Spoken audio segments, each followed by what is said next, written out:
চৰণেহে জানে মৰণৰ ঠাই। এই যে কথাষাৰ পুনৰবাৰ প্ৰতিফলিত হ'ল দৰং জিলাৰ অন্তৰ্গত গৰুসুটি অঞ্চলত।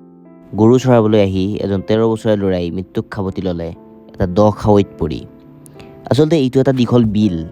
এই বিলটো এতিয়াৰ নহয়, এই বিলটো বহুত বছৰ পুৰণি। লগতে এই ঠাইত ঘটা এই ঘটনাটো কোনো নতুন ঘটনা নহয়। আজি কেইবছৰমানৰ পৰাই গৰুসুটিত এনেধৰণৰ ঘটনা ক্ৰমে বৃদ্ধি পাবলৈ ধৰিছে।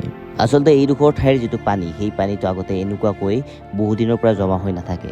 কিন্তু যিটো আমাৰ গৰুসুটি কৃষি প্ৰকল্প আছে, তাত যিটো ৰাস্তা বনাই দিয়া গ'ল, তো বনাই দিয়াৰ ফলত সেই পানীটো নদীলৈকে ওলাই যাব নোৱাৰি। ইয়াতেই পানীটো জমা হৈ ইয়াতে ৰিজাৰ্ভ হৈ থাকে। আৰু এইটো নদীৰ আৰু এইটো ৰ'দৰ প্ৰকোপতে এইটো শুকাব লাগিব। ইয়াৰ পৰা বেলেগ তেনেকুৱা উপায় নাই। গতিকে প্ৰশাসনৰ ওচৰত এটা অনুৰোধ, যাতে সেই ৰাস্তাটোত এটা পুলৰ ব্যৱস্থা কৰি দিয়ে, যাতে পানীখিনি ইয়াতে জমা হৈ নাথাকে। ইয়াতে থকা হেজাৰজন মানুহৰ কেইবাটাও প্ৰশ্ন।